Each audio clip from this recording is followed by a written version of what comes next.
नमस्कार दोस्तों, Buddha technical classes में आपका हार्दिक स्वागत एवं अभिनंदन है। चलिए आज हम लोग जो बल चैप्टर है, चैप्टर का नाम है फोर्स यानी बल, इस चैप्टर को पढ़ेंगे और समझेंगे। ये चैप्टर काफ़ी महत्वपूर्ण है।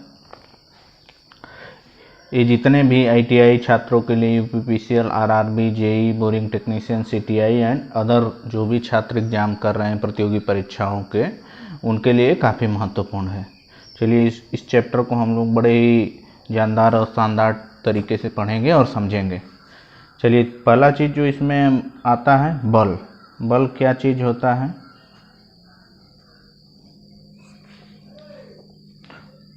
बल वह कारण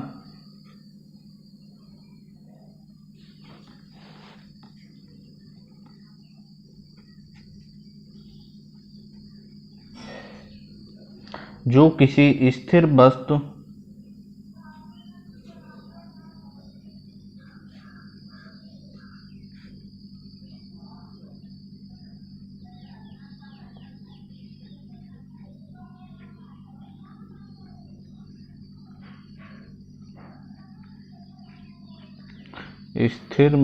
को गतिशील अवस्था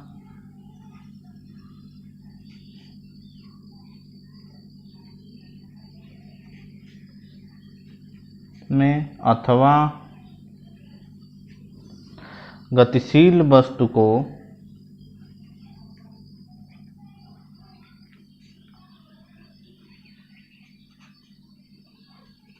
स्थिर अवस्था में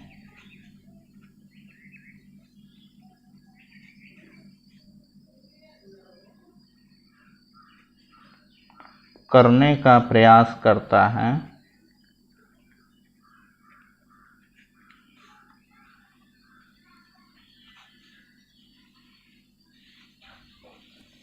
बल कहलाता है।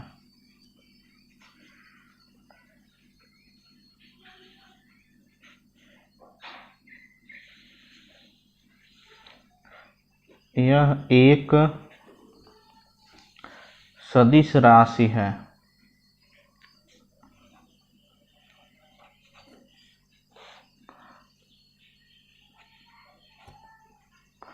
देखिए समझिए कि बल क्या चीज़ है। ये कोई बॉडी है हमारा, इस पे जब हम लोग फोर्स लगाते हैं, ये फोर्स लगाएंगे तो ये क्या होगा, या तो एक गतिशील अवस्था में हो जाएगी, स्थिर अवस्था में है।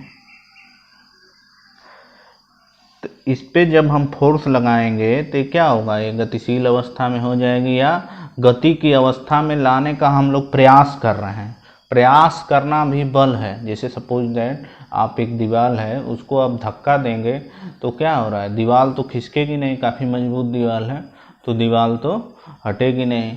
लेकिन हम लोग क्या कर रहे हैं, बल लगा रहे हैं, यानी कि एक प्रयास कर रहे हैं कि दीवार क्या हो जाए, मूव यानी गति की अवस्था में आ जाए। तो उसी प्रकार से जब कोई बॉडी है तो ये स्थिर अवस्था में, तो हम लोग इसको गतिशील अवस्था में लाने का प्रयास करते हैं, या गति की अवस्था में है तो उसको स्थिर अवस्था में लाने का जो प्रयास करते हैं उसी को हम लोग बल कहते हैं। बहुत ही सिंपल परिभाषा है, इसको आप लोग समझ लीजिए, जान लीजिए। अब चलिए देखिए बल बराबर होता क्या है। बल बराबर जो हमारा होता है, बल बराबर द्रव्यमान गुणित त्वरण। इसी से ही सारा चीज़ होता है। त्वरण क्या चीज़ होता है, द्रव्यमान तो अब जान रहे हैं कि यम से हम लोग इसको डिनोट करते हैं, बल को यफ से डिनोट करते हैं, द्रव्यमान को यम से डिनोट करते हैं, त्वरण को ए से। एक्सेलरेशन यानी गति परिवर्तन की दर जो होती है वही त्वरण होता है। जैसे स्थिर है तो उसको हम लोग गति में आएगा तब भी एक्सेलरेशन होगा, या गतिशील अवस्था में वो स्थिर अवस्था में आएगा तब भी वो एक्सेलरेशन उसको हम लोग कहेंगे। चलिए ये तो हमारा जो फार्मूला होगा, एफ बराबर क्या हो गया, यम ए। देखिए ये काफ़ी महत्वपूर्ण फार्मूला है, इसी से हम लोग आगे बढ़ते हैं। इसी से क्या है, बल की इकाइयाँ जो यूनिट्स फोर्स है, यूनिट्स ऑफ फोर्स, उसको समझेंगे। देखिए अभी हम लोगों ने जाना बल बराबर द्रव्यमान गुणित त्वरण, तो जो इसकी इकाई क्या हो जाएगी आप बताइए। बल, ये हमारा बल हो जाएगा। एमकेएस पद्धति में पहले देखते हैं इसको, तीनों पद्धति में, क्योंकि काफ़ी परीक्षा में इम्पोर्टेंट है तो तीनों पद्धति में समझ लेते हैं। एमकेएस में क्या होता है, न्यूटन,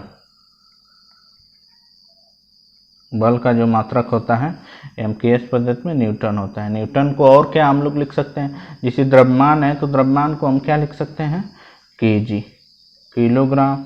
त्वरण को क्या लिख सकते हैं, मीटर पर सेकंड स्क्वायर। तो यानी कि जो न्यूटन है उसको हम लोग क्या एक चीज़ और लिख सकते हैं, किलोग्राम मीटर पर सेकंड स्क्वायर। इस चीज़ को भी जानते रहिए। चलिए अगला जो चीज़ है इसको सीजीएस पद्धति में देखते हैं। सीजीएस पद्धति में बल का मात्रक क्या होता है, बल का मात्रक जो होता है डाइन होता है, डाइन। या द्रव्यमान को सीजीएस पद्धति में हम लोग किस में नापते हैं, ग्राम में नापते हैं, तो ग्राम। और त्वरण को सीजीएस पद्धति में नापेंगे तो क्या हो जाएगा, सेंटीमीटर पर सेकंड स्क्वायर। ये हमारा सीजीएस पद्धति मात्रक हो गया। तीसरा का चीज़ समझिए, एफपीएस पद्धति में क्या होता है, एफपीएस पद्धति में बल का मात्रक हमारा क्या होगा, पाउंडल।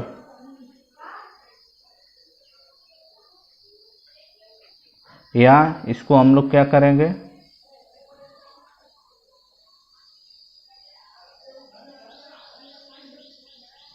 पाउंड, पाउंड को एल्बिस दिखाते हैं, फीट पर सेकंड स्क्वायर। ये हमारा तीनों पद्धति में बल का मात्रक हो गया। काफ़ी महत्वपूर्ण है, आप लोग याद कर लीजिए। एमकेएस पद्धति में बल का मात्रक न्यूटन, सीजीएस में डाइन, और एफपीएस पद्धति में पाउंड फीट पर सेकंड स्क्वायर या पाउंडल रहता है। कभी कभी ये चीज़ लिखा जाता है पाउंडल, तो उसको जानते रहिए। चलिए बलों के प्रकार पढ़ते हैं। Types of force.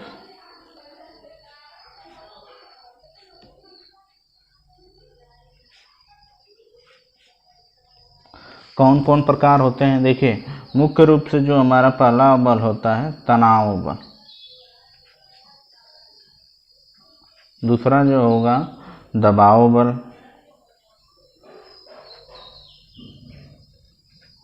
तीसरा जो होता है कर्तन बल, यानी टेंसाइल फोर्स, कंप्रेसिव फोर्स और शियरिंग फोर्स। चलिए पहला जो नंबर है हम लोग तनाव बल के बारे में अच्छे तरीके से पढ़ेंगे और समझेंगे। तनाव बल यानी टेंसाइल फोर्स।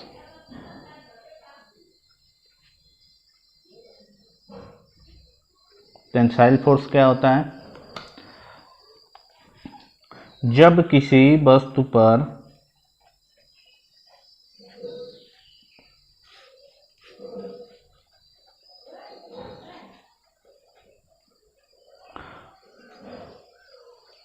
दो बल विपरीत दिशाओं में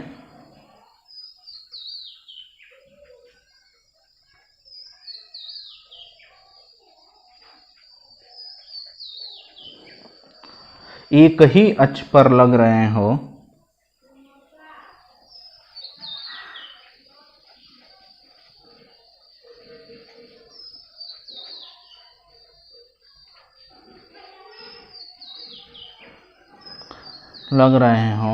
एवं वस्तु के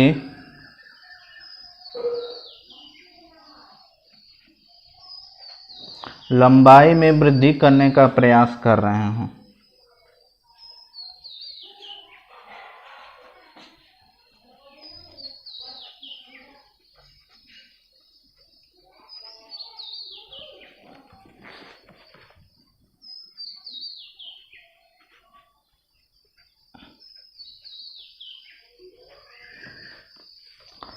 इसी को हम लोग तनाव बल कहते हैं। जैसे देखिए फिगर को समझिए, ये जैसे हमारा कोई बॉडी है तो इस पे क्या है, यहाँ पे देखिए फोर्स लग रहा है, ये चीज़ एक ही एक्सिस में लग रहे हैं, एफ। इसी को हम लोग क्या कहते हैं, टेंसाइल फोर्स। यानी इसकी क्या होगा, जब ये खींचेगा तो इसकी लंबाई में वृद्धि होगी, तो ये हमारा टेंसाइल फोर्स हो गया। चलिए दूसरा हम चीज़ चलते हैं, दबाव बल,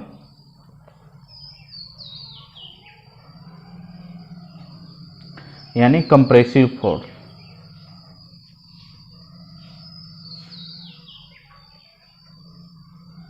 कंप्रेसिव फोर्स क्या होता है?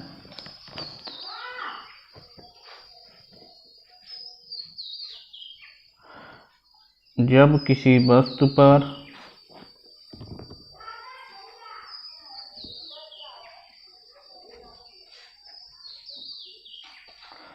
बल विपरीत दिशाओं में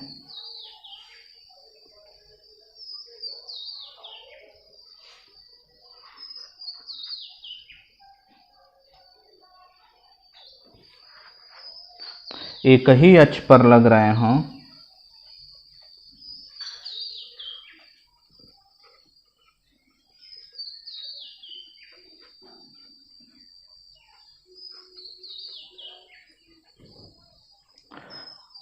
एवं उसकी लंबाई में कमी करने का प्रयास कर रहे हैं,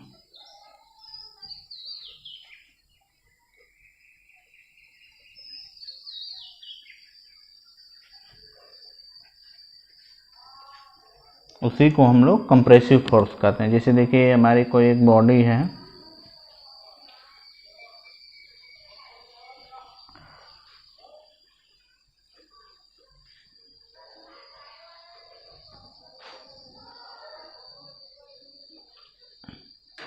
इधर फोर्स लग रहा है, इधर फोर्स कर रहा है, तो ये क्या कर रहा है, इस किसी बॉडी इसको दबाने का कार्य कर रहा है, यानी इसको कंप्रेस कर रहा है, यानी इसकी मोटाई में वृद्धि होगी बट इसकी लंबाई में कमी होगी, तो इसी को हम लोग कंप्रेसिव फोर्स कहते हैं। चलिए आगे बढ़ते हैं। नंबर 3 जो है कर्तन बल, यानी शियरिंग फोर्स, शियर फोर्स। ये काफी महत्वपूर्ण है।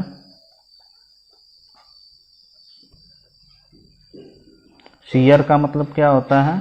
काटना, इस तरह से समझिए। शियर का तात्पर्य क्या है? कटिंग करना।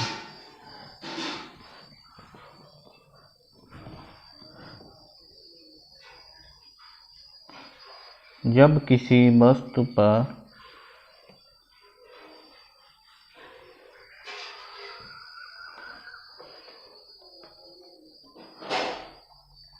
दो या दो से अधिक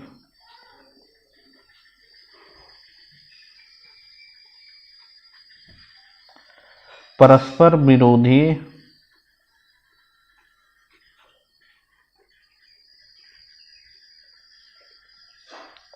स्पर्शीय यानी टेंजेंशियल बल लग रहे हों,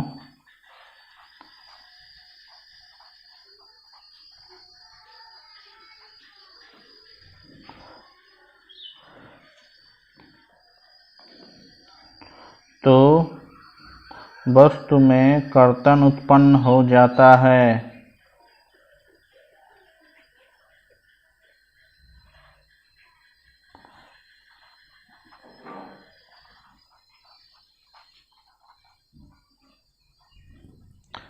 इसी को हम लोग शियरिंग फोर्स कहते हैं। चलिए इसको फिगर के माध्यम से समझते हैं।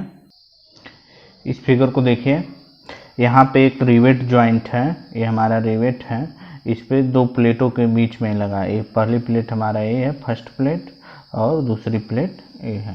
तो इनमें क्या है, फोर्स जो है टेंजेंशियल है, एक दूसरे के एक एक्सिस में नहीं है। इस चीज़ को ध्यान से समझिएगा। जैसे टेंसाइल फोर्स हमारा था, तो इसमें जो बल लग रहा था क्या था, वो एक एक्सिस में लग रहा था। कंप्रेसिव भी था तो उसमें भी एक एक्सिस में, इसकी एक्सिस जो है एक थी। लेकिन जो शियर फोर्स में है उसमें बल जो है एक्सिस में नहीं है, इसमें क्या है, टेंजेंशियल है। तो जहाँ पे टेंजेंशियल फोर्स लगेगा तो वो शियरिंग क्रिएट करेगा। जब बल काफ़ी अधिक लग जाएगा तो देखिए यहाँ से जो हमारा है ये ब्रेक कर जाएगा।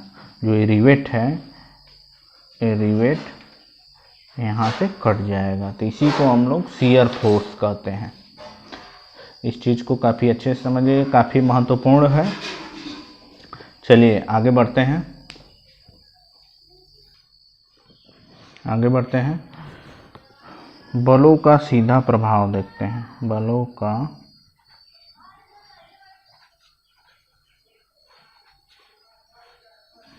सीधा प्रभाव यानी डायरेक्ट इफेक्ट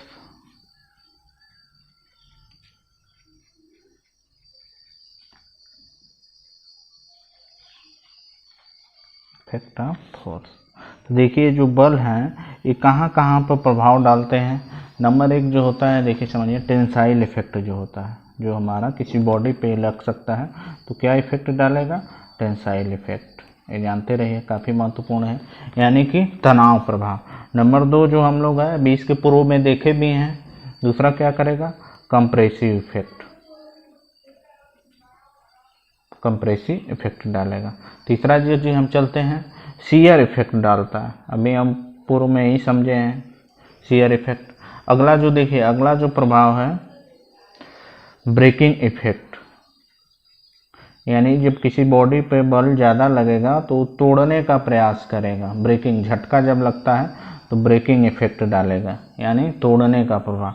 अगला जो नंबर है वो क्या करेगा, बेंडिंग इफेक्ट, यानी मरोड़ने का प्रभाव।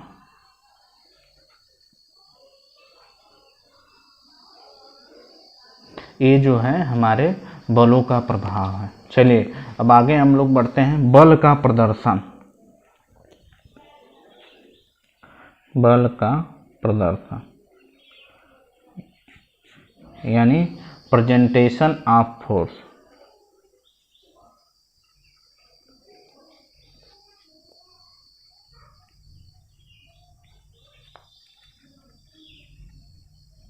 यानी बल का प्रदर्शन का तात्पर्य क्या है, समझिए इसको। बल में क्या होता है, परिमाण व दिशा दोनों होते हैं। बल में परिमाण व दिशा दोनों होते हैं, इसीलिए बल को सदिश राशि कहा गया है। इसे एक सीधी रेखा द्वारा प्रदर्शित किया जाता है। इसे एक सीधी रेखा द्वारा प्रदर्शित किया जाता है।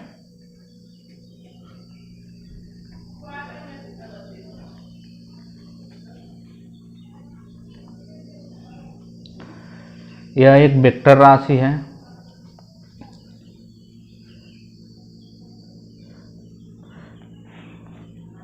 चलिए, ये तो हमारी बातें हो गई कि बल में परिमाण और दिशा दोनों होता है, इसमें एक सीधी रेखा द्वारा प्रदर्शित किया जाता है।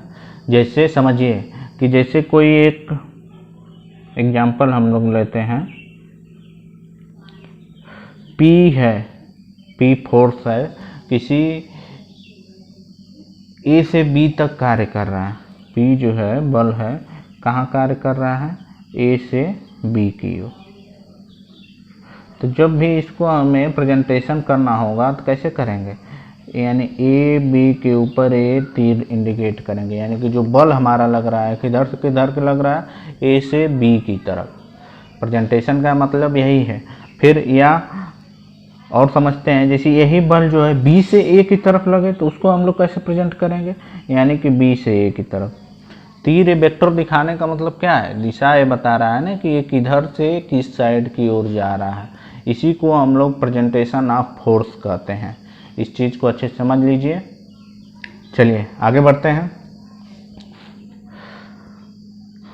समानांतर बल किसे कहते हैं, यानी पैरेलल फोर्स।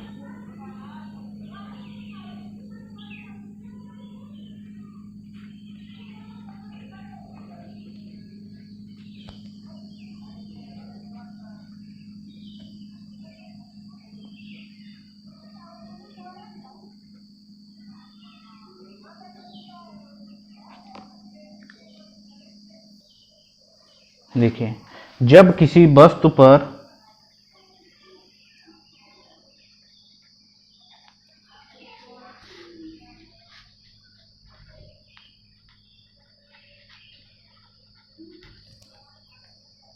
कई बल इस प्रकार कार्य कर रहे हों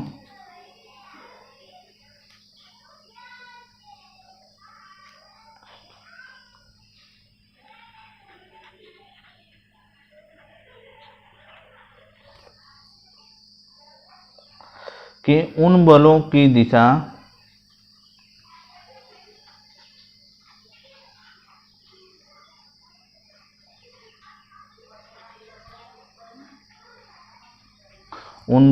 दिशा एक दूसरे के समानांतर होती है,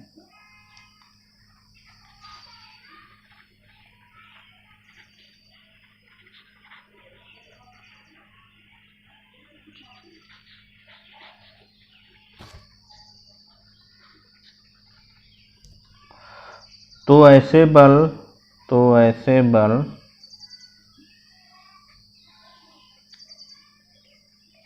समानांतर बल कहलाते हैं।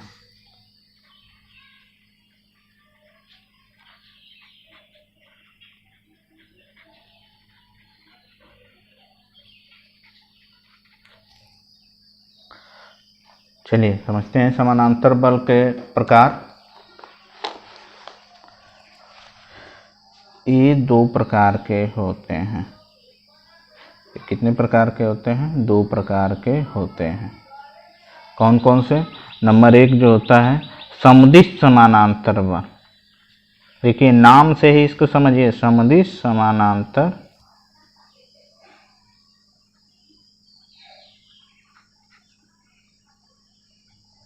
यानी like parallel force, like parallel force. दूसरा जो है विपरीत समानांतर बल, यानी अनलाइक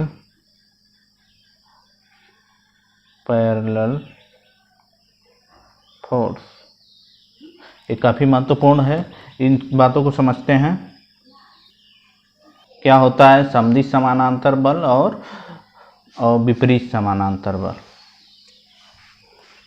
देखिए ये कोई हमारा बॉडी है, समझिए ये कोई हमारा बॉडी है, तो इस पे एक बल ये लग रहा है P और एक बल लग रहा है Q।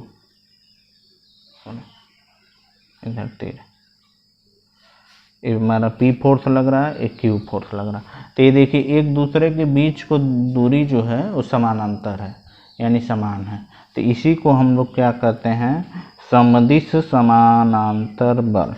समदिश समानांतर बल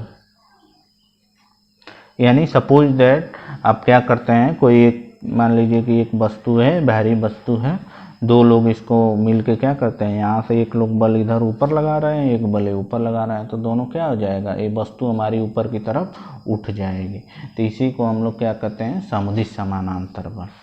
देखिए विपरीत समानांतर बल क्या होता है?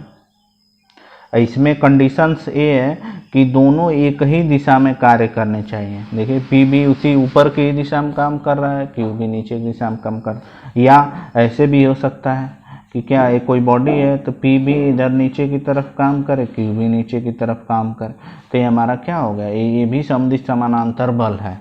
अब चलिए अगला जो विपरीत समानांतर बल को समझते हैं। ये तो हमारा पहला नंबर हो गया। दूसरा नंबर विपरीत समानांतर बल क्या होते हैं? जैसे एक बॉडी ये है तो क्या P देखिए, P ऊपर की तरफ काम करे, Q जो है नीचे की तरफ काम करे, तो इसको हम लोग विपरीत समानांतर बल कहते हैं। यानी एक दिशा में काम नहीं कर रहे हैं, एक इसके जस्ट इसके विपरीत। यदि इसकी एक्सिस देखेंगे तो देखिए P की जो एक्सिस होगी बल की ये होगा, Q की जो एक्सिस होगी तो ये होगा। तो ये क्या है? एक दूसरे के समानांतर नहीं है,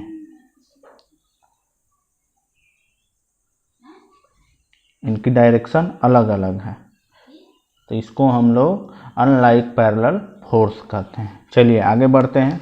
अब देखिए बलों का तो हम लोग जान गए कि कितने प्रकार के बल होते हैं, क्या क्या इफेक्ट होता है। इसके बाद अब परिणामी निकालना सीखेंगे। परिणामी बल यानी बल लगाने पर क्या इफेक्ट बॉडी में पड़ता है उसको समझेंगे, काफी महत्वपूर्ण चीज है। परिणामी बल यानी रिजल्टेंट फोर्स।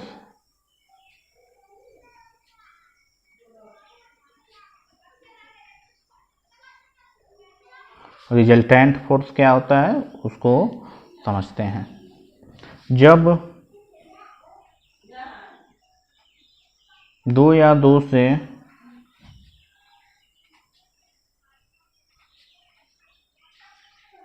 अधिक बल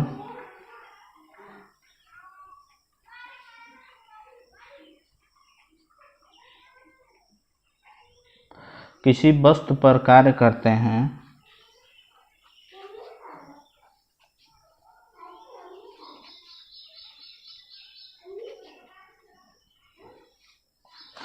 तो उनका संयुक्त प्रभाव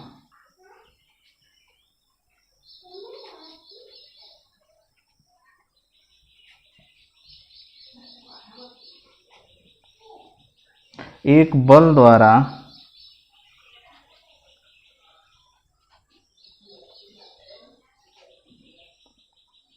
प्रस्तुत किया जाता है, जिसको हम लोग परिणामी बल कहते हैं।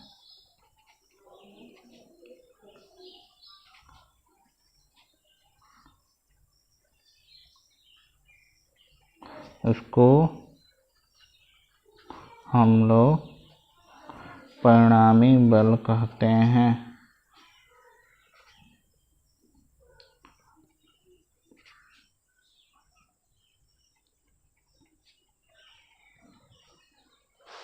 चलिए,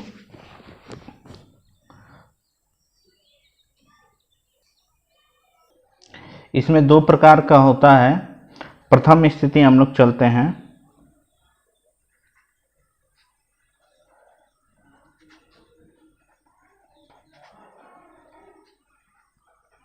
प्रथम स्थिति में क्या है, सीधी रेखा में बल लग रहे हैं, तब उसका हम लोग परिणामी कैसे निकालेंगे, समझिए। सीधी रेखा में बल,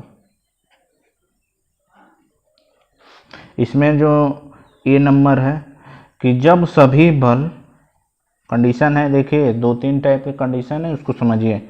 जब सभी बल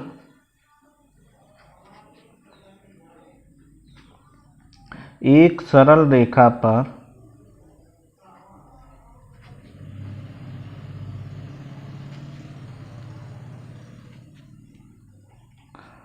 एक ही दिशा में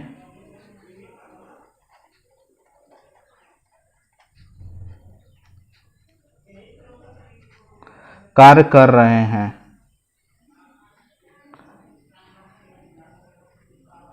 तब देखिए, जैसे मान लीजिए, समझिए कि क्या है कि ये कोई ए बी हमारा वस्तु है, ए बी वस्तु हो गई। तो इस पे क्या है कि बल क्या है, यहाँ देखिए एक बल P लग रहा है, एक बल क्या है Q लग रहा है, एक बल M लग रहा है, एक बल N लग रहा है, एक बल और लग रहा है। तो क्या है, सभी बल एक सरल रेखा पर एक ही दिशा में कार्य कर रहे हैं, तो उनका हम लोग रिजल्टेंट कैसे निकालेंगे, बहुत सिंपल है। एक बल P है, Q है, M है, N है, O है, तो ये एक ही दिशा में, इनकी देखिए डायरेक्शन, देखिए ये डायरेक्शन से ही हमें समझना है। जब एक ही दिशा में है तो ये क्या होगा, आगे की तरफ बढ़ जाएगा, मूव करेगा। तो इसका रिजल्टेंट बहुत सिंपल है, R बराबर क्या हो जाएगा, यहाँ पर लिख लीजिए परिणामी बल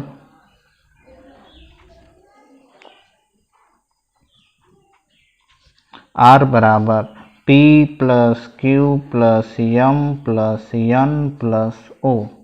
बहुत ही सिंपल है ये हमारा, इसका रिजल्टेंट काफ़ी आसानी से निकल जाएगा। चलिए अगला कंडीशन देखते हैं। ये तो हमारा ये फर्स्ट कंडीशन था कि एक ही दिशा में लग रहे हैं। अब यही सपोज दैट यही बल क्या है, एक दूसरे के विपरीत दिशा में लगेंगे, तब हमारा क्या इफेक्ट होगा उसको समझते हैं।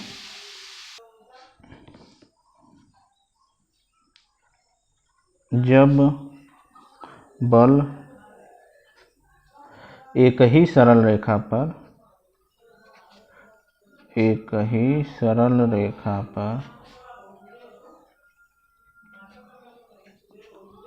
विपरीत दिशा में कार्य कर रहा है,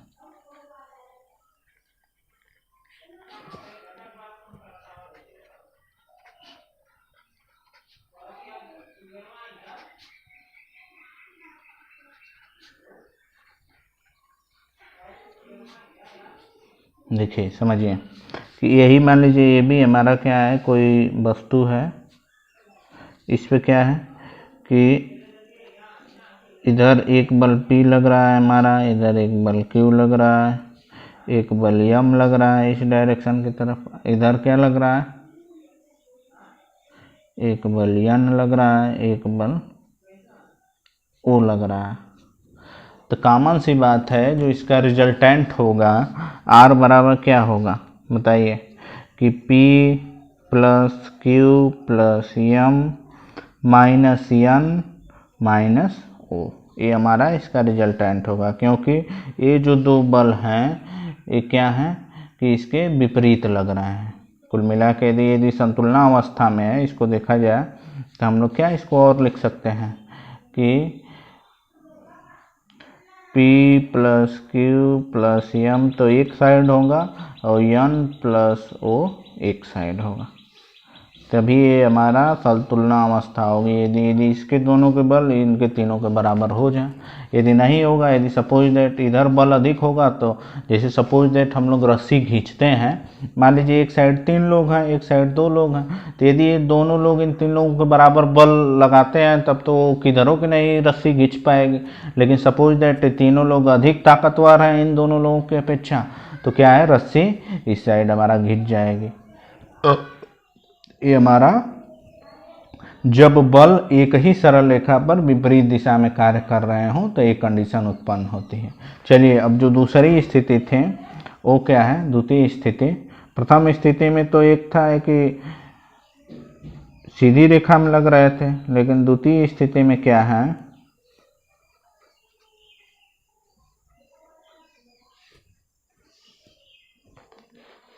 समानांतर बल, समानांतर बल यानी पैरेलल फोर्स जब लगता है तो उसका रिजल्टेंट हम लोग कैसे निकालेंगे। बहुत सिंपल है, जब 2 या 2 से अधिक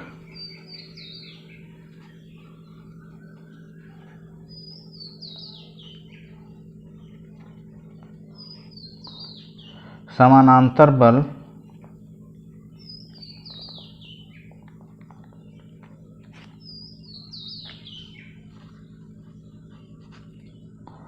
एक ही दिशा में कार्य करते हैं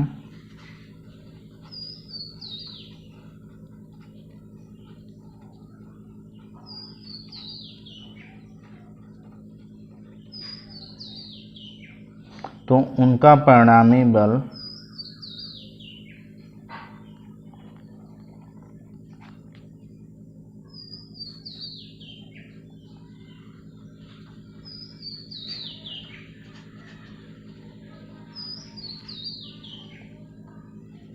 उनके गणितीय योग,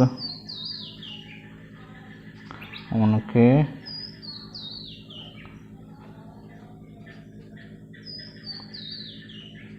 गणितीय योग या बीजगणितीय योग के बराबर होता है।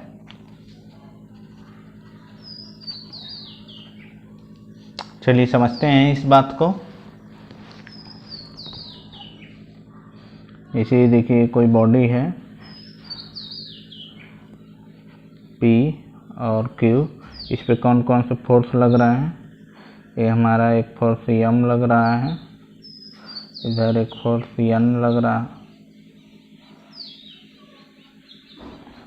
तो इसका रिजल्टेंट क्या हम मान ले रहे हैं कि इसका रिजल्टेंट जो है R है। तो बहुत सिंपल है, यदि एक ही दिशा में सपोज दैट लग रहे हैं तो R बराबर हमारा क्या हो जाएगा, जब एक ही दिशा में लगेंगे तो R बराबर M प्लस N हो जाएगा। आप लोग जानते हैं कि इसका बीजगणितीय योग के बराबर होगा। चलिए इसके यदि विपरीत दिशा में लगता है तब उसको समझेंगे कि बल हमारा जो है विपरीत दिशा में यदि लग रहा है तब देखिए कंडीशन क्या होगी।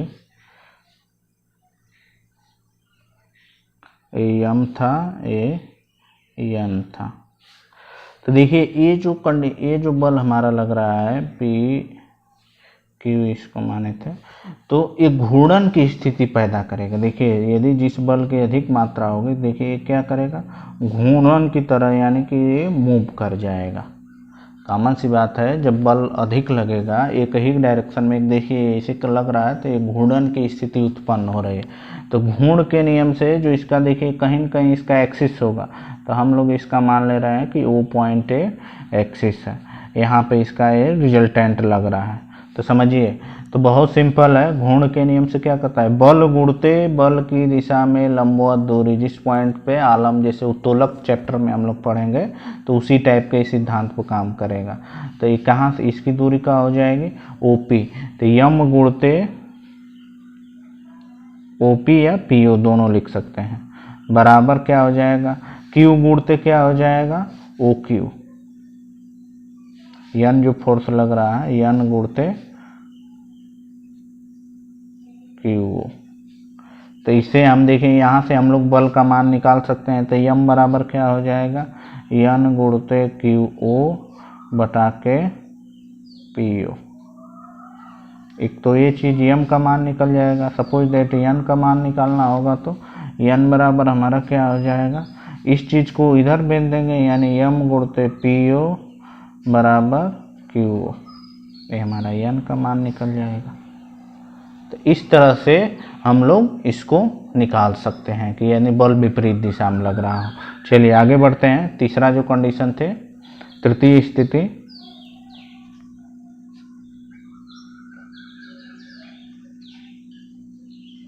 परस्पर काटते हुए बल।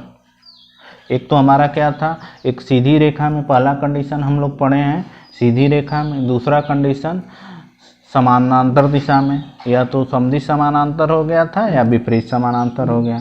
तीसरा कंडीशन क्या हो सकता है, बल कि किसी तिरछे बिंदु पर लग जाए, किसी कभी ऐसे लग जाए, यानी कि एक दूसरे के क्या करें, बल एक दूसरे को काटें, ठीक ना।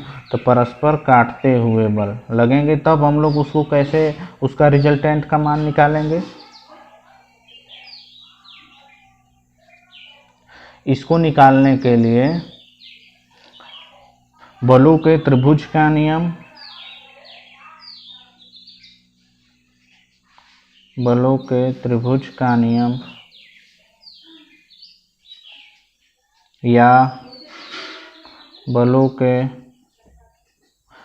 समानांतर चतुर्भुज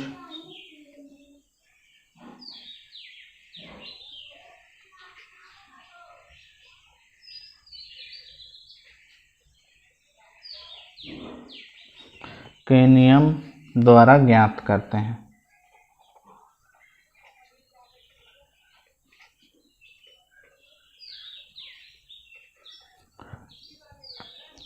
तो चलिए, जो अगला पार्ट है हम इसको पार्ट 1 कर दे रहे हैं। जो फोर्थ चैप्टर है इसको हम लोग पार्ट 1 कर दे रहे हैं। अब अगले पार्ट 2 में हम ये सारी बातें बताएंगे। बलों के त्रिभुज का नियम क्या होता है, बलों के समानांतर चतुर्भुज का नियम क्या होता है, लामी प्रमेय क्या होता है, और इससे कुछ सवाल करेंगे जो कि काफ़ी महत्वपूर्ण है, आपकी परीक्षाओं में पूछे जाते हैं। इसको अच्छे तरीके से समझेंगे और सीखेंगे। धन्यवाद आप लोगों को। इस वीडियो को शेयर करिए और लाइक करिए। आपका दिन शुभ रहे।